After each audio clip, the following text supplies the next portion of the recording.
So whenever I link in, it's always linking in on the right. So for our regular viewers, you may have seen me kind of jiggle my right arm a little bit, and that's very similar to Neha. I get a it's kind of like pins and needles, but without the needles.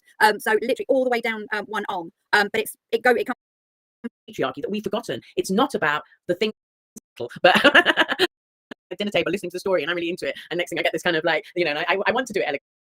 Using my Awaken with Beverly Roadshow as the code. So that is Awaken. So if anyone goes onto any of your different services that you have, if they use Awaken, they get a 50% off. Wow, that's really great. So thank you so much for providing that for everybody here, all our viewers and those in the chat. I think that's going to be fabulous. So now I know each of you are doing something a little bit different today, which is fabulous. And also I wanted to find out, so Azria, you've explained about that beautiful selenite crystal with all the copper going around it and all those energies, and that is awesome. I like it a lot, so nice. And then Neha, I know that your spiritual guide and your energies around your spiritual guide, that you get sort of like, I don't know whether you get pushed to the side or I'm not quite sure what it is. Could you explain? Because I know what will happen is we'll get started with answering questions, and then you'll have this little bounce, and then we'll have to explain what that is. So could you explain? Well, and I forget, I do apologize. I will get this one day because it's become so part of me. I've been doing what I do for 14 years. So basically I don't really understand it. I really would love someone to wire me up and figure out, the science behind it, what makes my body do it. I literally don't expect it. I'm not in control of it. I don't get hurt, but I do jiggle and jump in the most alarming manner. Like someone's just kicked me under the table. I'm the one who likes sitting at dinner table listening to the story, and I'm really into it. And next thing I get this kind of like, I want to do it elegantly, and one day I will. But it's generally, it tends to be my guide. I've come to an understanding about this. I have to explain this as well. I'm the sort of person that really resisted being even called a healer. That was not my upbringing. That was not who I wanted to be. And then I became, I don't know about you guys, but I became aware of these other sort of weird abilities. And then of course my jiggery, I don't know, spiritual Tourette's. I have no idea how to describe it. And I felt like my awakening, my spiritual knowledge is a bit like me, as if I'm a bumper car at a fair. I kind of bump into stuff and then people go, oh, you're claircognizant. Oh, that's your spirit guide. Can I tell you that I genuinely know that's what it is? No, but somehow I feel like I've come through it upside down. I don't know if everybody else has more clarity than me or just maybe a bit more straightforward, but that's been my experience. So all I can say is whenever that happens, I know that perhaps I've overlooked something in the conversation, or perhaps there's something I should revisit, or it's a confirmation. It's a little, literally like someone kicks you under the table at a dinner party to subtly, except that obviously clearly I'm not very subtle, but kind of give me a little notice. And because I deal in the theta state, which is the deep subconscious, which I call the bedrock of our belief system, which is the powerhouse. That's where all everything is created. It's like it's like the bedrock of the ocean. It's murky and dark and hidden, and you can't find it inside there yourself. But that is actually the rich soil through which whatever you plant in that state, that's what actually comes to fruition on the surface. So I think that's why it's so important that the work that we do, why we try to help people, re-remember. And just to go back a little bit about the Kali Yoga as well, the Kali Yoga, which is the 6,000 year period that we've had, according to the Vedic ancient wisdom, which is coming to an end on the 29th of March, end of March,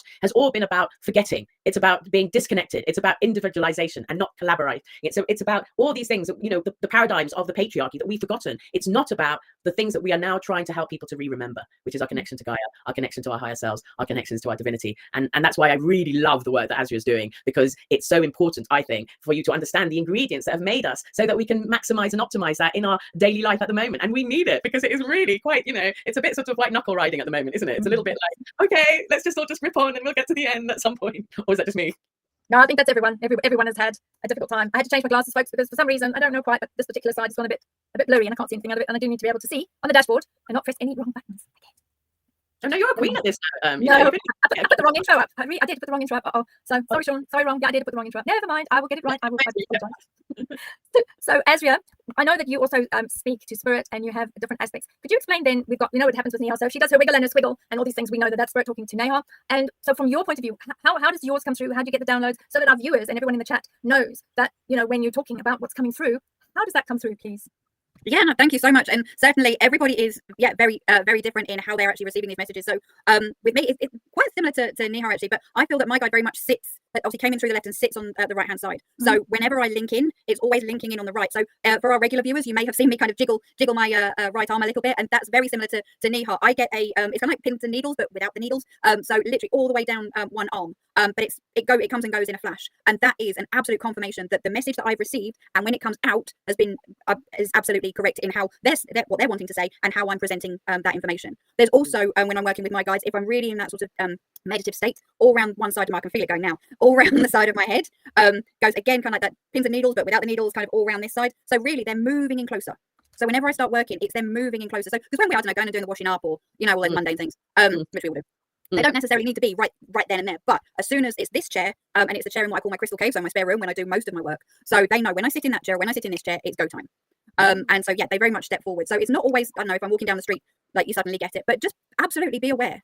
Because first of all, it was like the odd image, the odd word years ago that used to come in, and then it's just been getting stronger and stronger and stronger throughout the 14 plus years, or even more. Yeah, I can never remember now getting to that age. But certainly there are various different ways in which you can feel. And even if you don't like the way that spirit is presenting to you, you can always ask. Say, actually, that's really not comfortable. Can you please, whatever the case may be? Because remember, there is that element of free will. Okay, you're working with them as much as they are working with you. Mine, I kind of like. I don't know why, but it's just that kind of like pins and needles. I'm getting used to it more. And certainly the stronger the message, the stronger, you, as I said, for our regular viewers and listeners, you might have heard or seen me kind of twitching my right arm there. And that is what I'm feeling. That is what I'm feeling each time. There are times when, if I've been in a very, very unusual situation or very uncomfortable situation where there's quite negative energies around and I need to move, or I really need them to step in, my whole body has that tingling feeling, because then they've really kind of come in very, very close and gone back off. So it does go from that little bit on the right side to I think full incorporation. I think that's the right terminology. I think I never get used to the words, but that's how it feels to me, whether I've got the right words there or not. But that's when I know, okay, let's start now. And also when I'm working and channeling, you'll get that really nice light and tingly feeling as well. But I've noticed it's stronger when I've been, say, going to somewhere to clear something, or maybe gone to somewhere where there's not, the energies aren't quite right, or there's something around that maybe there shouldn't be. I won't go down that road any further, but no, thank you for letting me share that. But everyone gets it very differently. Sorry to interrupt, it's so rude of me, but actually I wanted to ask you a question, and I know lots of our viewers, I'm sure, will want to know the answer from both of you as well, if you don't mind. You talked about going into other places, and I think now more than ever, protection, energetic protection, spiritual protection is as essential as us wearing clothes. So can you give, I think we should give the, I don't know what you think, the viewers, if they want some tips, everyday tips of how, like I have little things, even on the front of my front doorway, I wrote in masking tape, because all I had at the time was that, my angels are always keeping me protected and grounded, just so I read that before I leave the house, which is my temple, that I don't do it as much as before, but I think especially when you're new to this, it's a muscle that is quite important to develop as you start to explore different things. And I know, Beverly and Azure, we both discussed this, how important it is. Maybe you could give the guy, sorry, I just hijacked that. Yeah, certainly happy to share. There's loads of different, and I think that's a really good point you do bring up there, Nihal, because even there's certain things I've got around my house, like the large steel screws in every corner. There's the cinnamon that I know we've spoken about on previous shows. So even before I walk out the door, it's wearing the salt by the heart, by the solar plexus. And remember, as much as you're covering the front, you need to cover the back. Okay, because it goes right the way through. The toroidal field is all the way around, so you need to cover front and back. But there are certain crystals, and then there's also your visualizations as well, with the white, your white bubble or your golden that you can visualize around yourself. But one of the ones I've always found very strong is mirrors. So mirrors on the outside. So imagine yourself surrounded by mirrors, but the actual mirror bit facing the outside, because then they bounce off. So even though I do that even before I leave the house and say my own prayers and things like that, you will still come across various energies and entities. Hence, obviously mentioning around the the pins and needles. But as long as you know and you have your intuitive energy there and your own protections there, that's always a really good place to start. Yeah, same. And even when I go to sleep, I always visualize Archangel Michael, his wings spreading over my home, spreading over even all my heartbeats bedrooms, going back into my community. I love that idea of the angel wings spreading over Gaia. I felt, I had a very powerful, visualization of this when I was very blessed to be on the beach in Thailand in the beginning of the whole, in March. So that was one of my better manifestations. I managed to be on a 5-star resort in Thailand for the first part. But it was, I got to see there. And this is another thing I want to talk with you guys as well, because I know, as you in particular, you really do understand the value of our connection to Gaia and nature. And I actually got to see in the 3 weeks I was there how the oceans cleared, but I got to see these sort of dark, really dark energies that were coming from the west and sort of getting transmuted through that healing water that went through the east. It was really magical. But I did also feel that Gaia very much needed to be wrapped around in angel wings, because we've just been, and that is part of the Kali Yogas, in our kind of individualization, have just been thinking of ourselves, and we've forgotten all the ancient wisdom of the joy of our connection to the planet Earth and how vital it is, how important it is. That's why indigenous cultures, especially mine, Vedic culture, they understand the importance of the connection to Earth. And obviously with AI, and look, we love all of it. We wouldn't be doing the show if we didn't have all this digital, advancement. But at the same time, I know we've all three of us have talked about the importance of, that's why they do say, isn't it, just go out and go, what's it called, is it when you just walk barefoot on the grass? Oh, I forgot. Earthing. Grounding. All of that is so important. I think all of that helps. Again, like healing work, I always see it as different doors into the same building. Just go with whatever resonates with you, and then you'll find your way. The fact that you're looking for it already means you're holding a torch and a light already, right? Oh yes, Ashley is amazing. She is amazing, Tashelle. I can see the comments for the first time in ages. Right, I'll be quiet now. Sorry. I get very excited when I'm with you girls. No, it's good. We like your excited energy, which is lovely. I'm going to add to that, and the one aspect that I'm going to provide specifically for everybody here is that when you enter to new places or new properties, or just traveling, really, sometimes you will feel your tummy churning, and you'll feel things around you that perhaps are not that nice.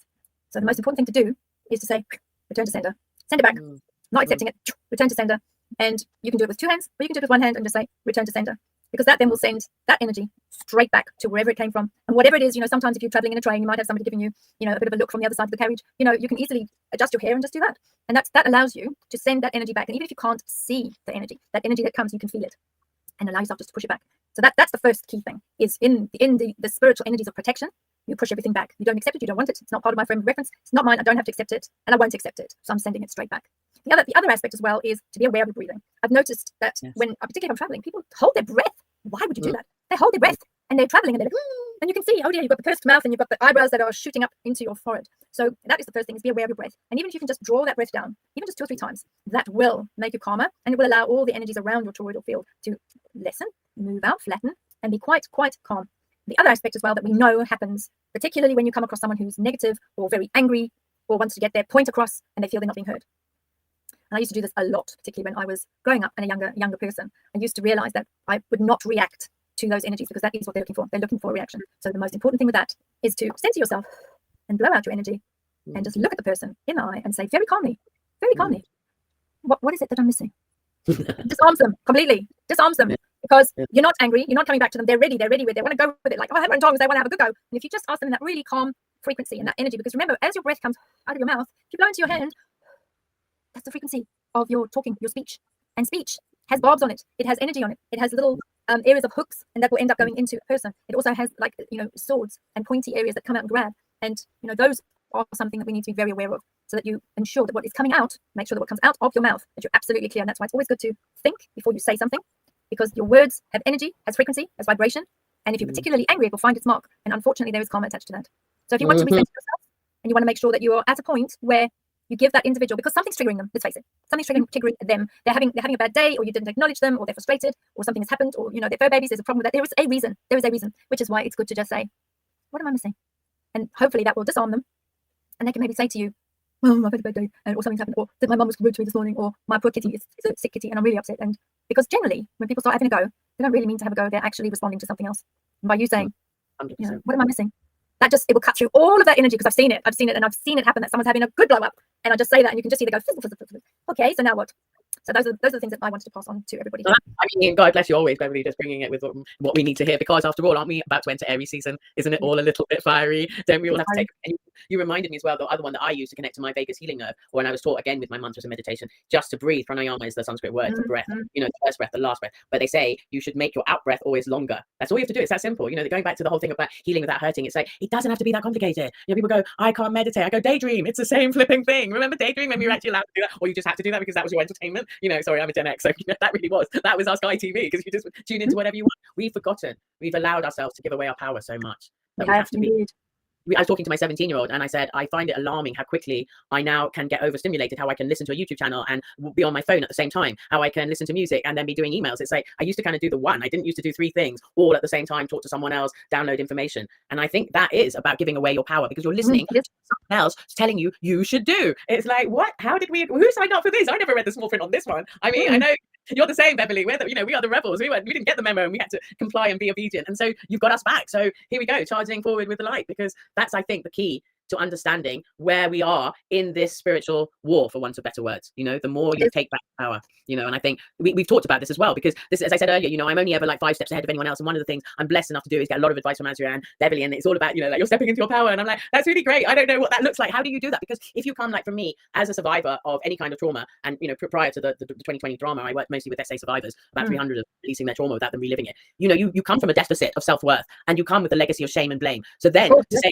stepping into my power, what does that mean? What does that look like? How do I do that? If no one's ever shown me how to receive love, I have wept sometimes at simple texts, which is really saying, that, look, we're just here for you, because I'm so unfamiliar with unconditional love. And I'd like to say that a lot of women and men in the collective feel the same. We don't know how to trust ourselves. We've given away our power so much. So if we don't trust ourselves, how can we trust anyone else? How can we have fulfilling relationships? Because we don't know where we are. We're sort of all on this kind of like, do you remember, like, It's a Knockout? I mean, I'm showing my age now, but those giant inflatables that used to wobble around and everybody was on top of them and they used to, like, battle with each other, and the most ludicrous thing, but they were impossible things like gladiators. Okay, I'll bring it back. I'll bring it forward. But like gladiators, these impossible kind of like feats of where we're on unstable kind of platforms, and then trying to negotiate with others when we ourselves are not grounded. And I guess that's why I loved particularly your show the last week, Beverly, around helping people to heal and take back their sovereignty and not give away their power willy-nilly, to have discernment about it. That's the important thing, isn't it? Discernment, right? It is very important. And I think part of the change now, because we are going through the change this year, particularly in March, up until we're on the 3-2-1. So we had 3rd month yesterday, 21st. So that's your 3, 2, 1. So we're in a countdown. Until the partial eclipse, which is on the 29th, which we're very lucky in the United Kingdom. We will see it from 10 o'clock in the morning until 12 o'clock midday, which is most auspicious times. But I think part of that, hooking onto that, is allowing yourself to even if you just adjust your speech and your language around particular items, even if you only do one or two small things, that will make a huge change, because change literally happens in an instant, in the blink of an eye. So remove things like the word should from your language. Yes. Because No one when likes you to be use the word should, you're wrong. 100%. Use the word could. You'd rather say could, because you don't want Yeah. it. Should, that energy goes out, turns around, goes back onto Mm. yourself and jumps in and says, you're wrong. Mm. What are you doing? This is not good. You can't do this. And I mean, you just have to look that if you say like that to a dog or a cat or a horse, what do? They immediately sit up and have a look and say, oh, that, what have I done wrong? What have I done wrong? Think of it in the same way. That should is that you've done something wrong. So no, remove it if you can. Remove that, and even if you just allow yourself to say, every time I use the word should, I'm going to catch myself and I'm going to change it and use the word could, because could is the sovereign soul, and it allows us as sovereign souls to make that decision, free will. And we're one of the few planets across all of the universes and galaxies that have free will. So 100%. exercise it, because there's other planets out there that would love to have decisions and free will over your own soul and sovereignty over your own soul, from source to soul.